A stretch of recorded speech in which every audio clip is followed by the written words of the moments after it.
Shri Ved international school, sector 25, Gandhinagar, standard 8th, subject science, and our continue chapter, that is chapter number 11, force and pressure. So let's have a look. So we will come at electroplastic force. हमने अब तक बहुत सारे force के बारे में पढ़ लिया. फोर्स के कंक्लूजन्स क्या निकलते हैं, फोर्स क्या क्या कर सकता है, शेप चेंज कर सकता है, motion of the state change कर सकता है. अब हम यहाँ पर जो बात कर रहे हैं, कॉन्टैक्ट फोर्स देख लिया हमने, फ्रिक्शंस देख लिया. फ्रिक्शन के बारे में हम आगे बहुत सारे लेसन में पढ़ेंगे. Now electrostatic force. अभी इलेक्ट्रोस्टैटिक के फोर्स के बारे में मैं अगर आपको एक सिंपल चीज़ में दिखा दूँ तो शायद आपने ये गेम अपने फ्रेंड्स के साथ खेली होंगी कि फॉर एग्जांपल कोई एक बच्चा जो है वो चेयर पर बैठ जाता है और उसका दोस्त उसे पीछे रुमाल से मारता है.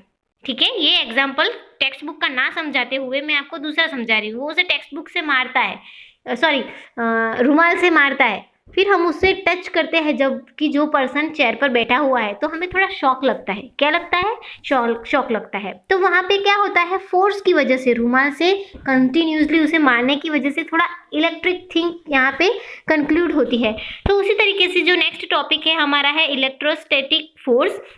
यहाँ पे आपको एक एक्टिविटी दी है, ठीक है, जिसमें क्या करना है, take a plastic straw, cut into near by 2 equal pieces. आप उसे प्लास्टिक स्ट्रॉ को 2 इक्वल पीसेस में कट कीजिए. अब उसे क्या कर दीजिए, आपको suspend one of the pieces from the edge of a table with help the piece of thread की हेल्प से उसे लटका दीजिए.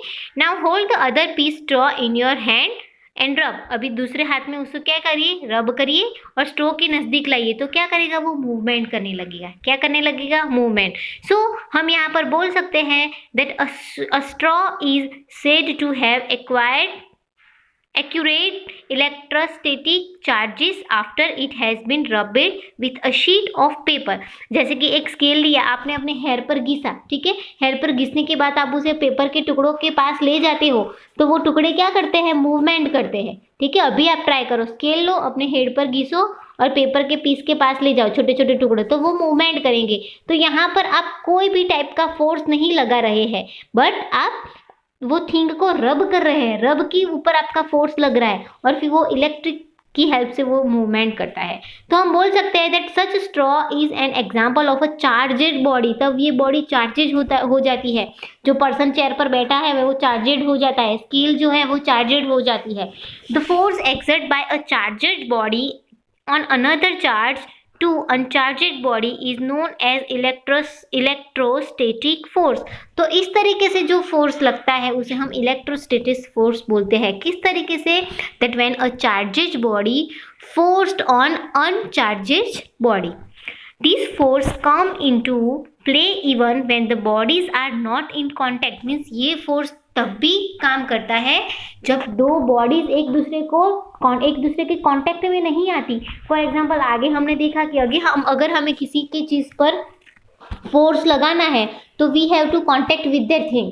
बट यहाँ पर ये फोर्स जो है वो ऐसा है जिसमें दो बॉडीज एक दूसरे के कांटेक्ट में आती नहीं है. The electrostatic force therefore is another example of non contact force. ये भी non contact force का example है. You will learn more about electric charges in chapter 15. chapter 15 में हम इसके बारे में और ज़्यादा पढ़ेंगे. Then gravitational force. आप सबको gravitational force के बारे में तो पता ही है that हर एक planet पर अलग अलग ग्रेविटेशनल फोर्स लगता है. You know that a coin और a pen falls to the ground when it slips off your hand. Means हमारे हैंड में से अगर कोई चीज़ स्लिप हो जाती है, छूट जाती है, तो आसमान में क्यों नहीं उड़ती? ट्री पर से एप्पल नीचे ही क्यों गिरता है, वो ऊपर क्यों नहीं उड़ता? Just because of this gravitational force. Leaves and fruits also fall the ground when they get detached from the plant. Means flower जो है, लीव्स है, वो भी जब अपने ट्री से गिरते हैं तो वो नीचे ही क्यों गिरते हैं, वो ऊपर क्यों नहीं जाते? Have you ever wondered why it is so? क्या आपको कभी वंडरेड नहीं लगा कि ये ऐसा क्यों होता है? तो एक बच्चे को लगा था, जो था न्यूटन, जिसने ये ग्रेविटेशनल फोर्स का इन्वेंशन किया था. Okay, when a coin is held in your hand it is at rest, मतलब कॉइन जब हमारे हाथ में है तब वो कॉइन रेस्ट पर है, वो कोई भी प्रकार का मूवमेंट करता नहीं है। As soon as it is released means जब वो रिलीज होता है, it begins to move downward, मतलब वो जब छूटता है हमारे हाथ से तो वो नीचे की तरफ मूव करता है, मीन्स वो अब मूवमेंट की पोजीशन पर आ जाता है। It is clear that the state of motion of the coin undergoes a change, मतलब यहाँ पर कॉइन का जो मोशन है वो चेंज हुआ, रेस्ट पर से वो गतिमान हुआ। Can this happen without a force acting on it, तो क्या इस पर कोई फोर्स नहीं लगा हुआ होगा जब वो नीचे आ रहा है तब? यस, लगा होगा। Which force? So that is the gravitational force. Object और things fell toward the earth because it pulled them, हर एक चीज नीचे धरती की तरफ खींची जाती है क्योंकि हमारी जो अर्थ है वो उसे खींचती है। क्या करती है? पुल्ड करती है। This force is called force of gravity, जिसे हम ग्रेविटी फोर्स कहते हैं, हिंदी में जिसे बोलेंगे गुरुत्वाकर्षण बल, और जस्ट ग्रेविटी, या तो हम उसे ग्रेविटी भी बोलते हैं। This is an attractive force, वो एक अट्रैक्टिव फोर्स है। किस तरीके से मैग्नेट हर चीज़ को, आयन की चीज़ को अट्रैक्ट करता है, सिमिलरली ग्रेविटेशनल फोर्स है वो हर एक चीज़ को अपनी तरफ अट्रैक्ट करता है। The force of gravity act on all objects, gravitational force हर एक सब्जेक्ट पर लगता है। The force of gravity acts on all of us all the time without our being aware of it, मतलब हर एक लोग पर ये ग्रेविटेशनल फोर्स लगता है। Water is beginning to flow toward the ground as soon as we open a tap, पानी भी जब हम खोलते हैं तो वो नीचे ही क्यों जाता है? क्योंकि वो पानी को भी अट्रैक्ट करता है। Water in rivers flows downward due to the force of gravity, पानी, नदी का जो पानी है वो भी नीचे की तरफ बहता है, ग्रेविटेशनल फोर्स की वजह से वो बहता है। Now our next topic that is pressure. तो फोर्स के बारे में सबको पता चल गया, अभी प्रेशर क्या है? You have learn in class 7, class 7 में आपने उसके बारे में बेसिक चीज़ें सीख ली है। That strong winds during a storm or cycle can blow away even the roof and tops, कि जब साइक्लोन्स और स्टॉर्म आता है तो क्या करता है, जो कच्चे घर होते हैं, जो हट्स होते हैं, उनके रूफ को उड़ाकर ले जाते हैं। You also learn that winds and cyclones are caused by a differences in air pressure, आपको पता है कि विंड जो है, जो एयर में प्रेशर जो होता है, ठीक है, उसको उनके बीच में डिफरेंस लाता है। Is there any relation between pressure and force, तो क्या ये प्रेशर और फोर्स के बीच में कोई रिलेशन है? तो चलो हम फाइंड करते हैं। Let us find out.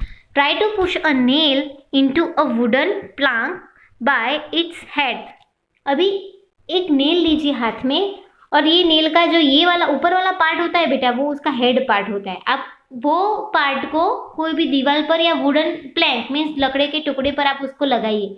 क्या आप ऐसा कर पाएंगे? नहीं। बट अब क्या करिए, उसके पॉइंटेड पार्ट को लगाइए और पॉइंटेड पार्ट को हैमर की हेल्प से मारिए और देखिए तो क्या अब ये पॉसिबल हो सकता है? तो हाँ, अब ये पॉसिबल हो सकता है। तो ऐसा क्यों होता है? Try cutting, second example, the try cutting vegetables with the blunt knife, एक जो ब्लंट नाइफ मीन्स जिसकी धार नहीं होती है वैसा नाइफ, तो ऐसे नाइफ से आप वेजिटेबल कट करिए और शार्प नाइफ से वेजिटेबल कट करिए, तो आपके लिए इजी क्या रहेगा? शार्प नाइफ से कट करना। Do you get the feeling that the area over which the force is applied plays a role in making this task easier, मतलब जब भी हम फोर्स लगाते हैं किसी के ऊपर, तो वो जो भी चीज़ पर हम फोर्स लगाते हैं वो उसका जो एरिया होता है, जो जगह होती है, वो बहुत ही इम्पोर्टेंट रोल प्ले करता है। फॉर एग्जाम्पल नाइफ, हम वेजिटेबल्स कट करते हैं, हम फोर्स लगाते हैं, बट वो एरिया अगर शार्प होगा तो वो हमारे लिए ईजियर रहेगा, बट ब्लंट होगा तो वो हमारे लिए ईजियर रहेगा नहीं। तो एरिया जो है वो भी बहुत ही अफेक्ट करता है फोर्स ऊपर। The force acting on a unit area, अब प्रेशर की डेफिनेशन देख लीजिए। The force acting on a unit area of the surface is called pressure, मतलब ये नेल हमने वॉल पर फोर्स लगाया तो ये उसका जो एरिया है वहाँ पे प्रेशर बनता है। प्रेशर होगा force upon area on which it act. ये ब्लू बॉक्स वाली चीज़ें हैं वो बेटा आपको रीड कर लेनी है। Not that the area is in the denominator in the above expressions means not the, हमने आगे जो एक्सपीरियंस किया, ठीक है, एक्सपीरियंस मीन्स ये वाला, तो उसमें आपको ये उसके डिनोमिनेटर में मीन्स यहाँ पर ये जो फॉर्मूला हमें दिया है वो फॉर्मूला में हमें क्या करना है, अपना एक्सपीरियंस वाला वो वाला लिखना है। So the smaller the area larger the pressure on the surface, मतलब जितना स्मॉल एरिया होगा वो उसके ऊपर ज़्यादा प्रेशर करेगा on surface of same force. The area of the pointed and of the nail is much smaller than that of its head, मतलब जब हमने आगे देखा, ठीक है, तो हम अगर उसको हेड से उसे लगाने का ट्राई करेंगे तो उसका एरिया कैसा रहेगा, स्मॉल रह जाएगा, जिसकी वजह से वो प्रॉपरली लगा पाएंगे नहीं। द सेम फोर्स, अभी उतना ही फोर्स यूज करके produced a pressure sufficient to push a pointed end, अब उतना ही फोर्स लीजिए और पॉइंटेड साइड को आप लगाइए, तो क्या होगा, पॉइंटेड साइड वाला जो पार्ट है वो क्या करेगा, जल्दी से आपके प्लैंक में लग जाएगा। तो यहाँ पर एरिया जो है वो बहुत ही डिपेंडेबल होता है फोर्स के लिए। Can you explain now why soldiers bags are provided with broad strap and not thin straps, तो इसीलिए जो सोल्जर्स होते हैं, ठीक है, उनकी जो बैग्स होती है वो कैसी ब्रॉड होती है, बड़ी होती है, ना कि thin. And why the tools meant of cutting and piercing always have sharp edge, means जो भी चीज़ें हमें कट करते हैं, चाहे वो सीजर हो, नाइफ हो, तो उसके जो पॉइंट होते हैं वो क्यों शार्प होते हैं, एरिया जितना उसका कम रहेगा उतना फोर्स हमें उसके ऊपर क्या करना पड़ेगा, कम लगाना पड़ता है। Do liquid and gases also exert pressures, does it also depend on the area on which the force act, late us find out. तो ये तो हो गई सॉलिड की बात, बट क्या लिक्विड्स एंड गैसेस भी प्रेशर्स कंज्यूम करते हैं, उन पर भी क्या कोई फोर्स का इफेक्ट होता है, तो वो हमको फाइंड करना है। Pressures exerts by liquids and gases, अभी गैसेस एंड लिक्विड से प्रेशर्स होता है या नहीं होता है वो अब हमें पढ़ना है। अभी आपको यहाँ पर क्या करना है, take a transparent glass tube और अ प्लास्टिक पाइप, आप एक प्लास्टिक पाइप ले लीजिए या तो ट्यूब ले लीजिए, उसके अंदर आपको क्या करना है, ट्यूब आपकी होनी चाहिए 55 centimetre and it's diameter should be 5 to 7.5 centimetre, means आपको लंबी लेनी है 25 सेंटीमीटर तक की, और उसकी डायामीटर मीन्स जो गोलाई होती है, गोलाई उसकी आपको लेनी है 5 सेंटीमीटर तक की उसकी लेनी है। Now take a piece of thin sheet of a good quality rubber, आपको एक अच्छा रबर यूज़ करना है, उसका कट करना है, और रबर बलून लेना है, फिगर में आप देख रहे हो उस तरीके से उसे क्या करना है, जॉइंट कर देना है। Now stretch the rubber sheet tightly over the end of the pipe, one end of the pipe, एक एंड पर आप उसे लगा दीजिए। अब क्या ना है, ask one of your friend to pour some water in the pipe, अभी ये पाइप में आपको क्या करना है, पानी भरना है। Pour some more water, observe again the bulge in the rubber sheet and the height of the water column in the pipe. Repeat this process a few more times. Can you see any relation between the amount of the bulge in the rubber sheet and the height of the water? मतलब आपको क्या करना है, इस तरीके से एक experiment आपने कर लिया, अब उसके अंदर पानी भरते जाना है, पानी जैसे जैसे आप भरते जाओगे तो ये जो रबर शीट है हमारी स्ट्रेच होती जाएगी, क्या होगा, स्ट्रेच होती जाएगी, और फिर ये आपको इसका वाटर लेवल चेक करते जाना है। वाटर लेवल जब उसका नीचे होगा तो ये शीट इतनी ज़्यादा होगी नहीं, जैसे आप वाटर उसको ज़्यादा भरोगे, थोड़ा ज़्यादा ऐड करोगे तो ये क्या हो जाता है, नीचे की तरफ स्ट्रेच हो जाता है। तो सेकेंड एक एक्टिविटी यहाँ पे आपको बॉटल की दी है, शायद आपने साइंस प्रैक्टिकल्स जो होते हैं, साइंस एक्सपीरियंस जो होते हैं हम करते हैं, ठीक है, प्रोजेक्ट्स होते हैं, उसमें आपने ये किया हुआ होगा that liquid exerts pressures on the walls of the container. तो इस तरीके से यहाँ पे आपको क्या करना है, यहाँ पे एक बॉटल ले लेनी है, उसके अंदर पानी भरना है, आपको यहाँ पर होल करके, होल कैसे करेंगे, आप प्लास्टिक की बॉटल को गर्म चीज़ लेंगे और वहाँ पे टच करवाएंगे तो वहाँ अपने आप होल हो जाता है। उसके बाद पाइप लगाकर आपको यहाँ पे रबर बलून भरा देना है, रबर बलून जो इन्फ्लेटेड है, जो फूला हुआ फ्लेंटेड है, जो फूला हुआ नहीं है। Now note that the rubber sheet has been fixed on the side of the container and not at the bottom. अभी आपको नीचे की तरफ नहीं करना है, ऊपर हमने नीचे की तरफ बांधा था, अभी यहाँ पे आपको क्या करना है, साइड की तरफ बांधना है। तो क्या होता है, does the bulging of the rubber sheet in this case indicate the water exerts. यहाँ पे हमने क्या किया, तो क्या होगा, यहाँ पे जब हम पानी भरेंगे तो ये जो रबड़ का जो शीट है वो फूलेगी। अब यहाँ पर आप जब पानी भरोगे, साइड पर किया है आपने, तो क्या ये रबर बैंड जो है वो क्या अब फूलेगा? तो यहाँ पर क्या होगा, ये फूलेगा नहीं, फूलेगा। तो क्यों? कैन यू नाउ से लेट अस इन्वेस्टिगेट फर्दर। चलो हम ज़्यादा कुछ देखते हैं। So can you know can you now say that liquids exerts pressure on the wall of the container। मतलब यहाँ पे जब हम पानी भरते हैं, ठीक है, तो रबर बैंड नीचे होने की वजह से यहाँ पर पानी भर जाता है पूरा। नाउ साइड्स पर प्रेशर यहाँ पर पड़ता है, जैसे हम पानी भरते हैं तो ये वॉल्स पर प्रेशर होता है। क्या होता है?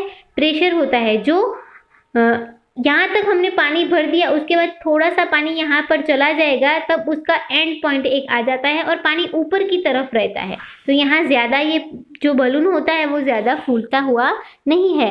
जो प्रेशर रहता है, कोई भी कंटेनर, जो भी कंटेनर हम लेते हैं, वो प्रेशर्स उसकी वॉल्स के ऊपर एक्सर्ट होता है, वॉल के ऊपर पड़ता है। Do gases also exerts pressure. तो इसी तरीके से ये लिक्विड की बात हो गई, क्या गैसेस में भी ऐसा कुछ होता होगा? Late us find out. अभी गैसेस के लिए भी आपको यहाँ पर एक एक्टिविटी करनी है, that is when you inflated a balloon why do you have to close its mouth. मतलब जब हम हवा भरते हैं, हवा भरने के बाद हम वो बलून का माउथ जो होता है वो बंद क्यों कर देते हैं? What happen when you open the mouth of an inflated balloon? जब inflated मीन्स एक फूले हुए बलून का माउथ जब आप खोल देते हो तो क्या होता है, उसमें से सारी हवा जो होती है वो निकल जाती है। Suppose you have a balloon which has hole. अभी आपके पास शायद एक बलून है जिसमें एक होल है। Would you be able to inflate it? आप उसे फूला पाएंगे? No. Why? We can say that air exerts pressure in all direction। अभी जो एयर होती है वो हर एक जगह पर प्रेशर लगाती है अपना, इसलिए जहाँ से भी होल होगा, जो साइड पर होल होगा, बलून में ऐसा नहीं होगा जैसे पाइप कंटेनर की जैसे कि साइड में आपने होल किया है तो वहाँ से प्रेशर नहीं लगेगा, नीचे की तरफ ही लगेगा। तो उसी तरीके से हवा के साथ ऐसा नहीं होता है। एयर जो है वो हर एक जगह पर प्रेशर लगाती है, वो कहीं से भी निकल जा सकती है। Do recall what happen to the air in the bicycle tube when it has puncture. मतलब जब पंचर हो जाता है तो क्या होता है, उसमें से सारी हवा निकल जाती है। Do this observation suggest that air exerts pressures on it inner walls of inflated balloon और अ ट्यूब। तो क्या आप ये बता सकते हैं कि यहाँ पर जो एयर है वो कहाँ प्रेशर लगाती है? कि इनर वॉल पर, जो बलून है उसके इनर वॉल पर वो प्रेशर लगाती है। अगर एयर हम ज़्यादा भरेंगे तो वो फूट जाता है। सिमिलरली साइकिल की ट्यूब में भी क्या होता है, ज़्यादा एयर की वजह से वो फट जाती है। तो यहाँ पर एयर जो है वो अपना प्रेशर लगाता है वॉल्स पर। कहाँ लगाता है? इनर वॉल्स पर। So find that gases to exerts pressure on the wall of their container. यहाँ पे बलून जो है वो भी उसके वॉल पर क्या करती है? प्रेशर लगाती है। Then next type of pressure that is atmospheric pressure. ये जो प्रेशर है बेटा बहुत ही इंपॉर्टेंट होता है। हमारे आसपास आप सबको पता है एयर है, बहुत ज़्यादा एयर है। So you know that there is air all around us. हमारे आसपास बहुत ज़्यादा एयर है। This envelope of air is known as the atmosphere. ये एयर को, हमारी आसपास की एयर को हम क्या बोलेंगे? एटमोसफियर बोलेंगे। The atmosphere air extend up to many kilometres about the surface of the earth. अभी ये एटमोस्फेरिक एयर जो है वो अर्थ के सरफेस से बहुत ऊपर की तरफ ये एयर है।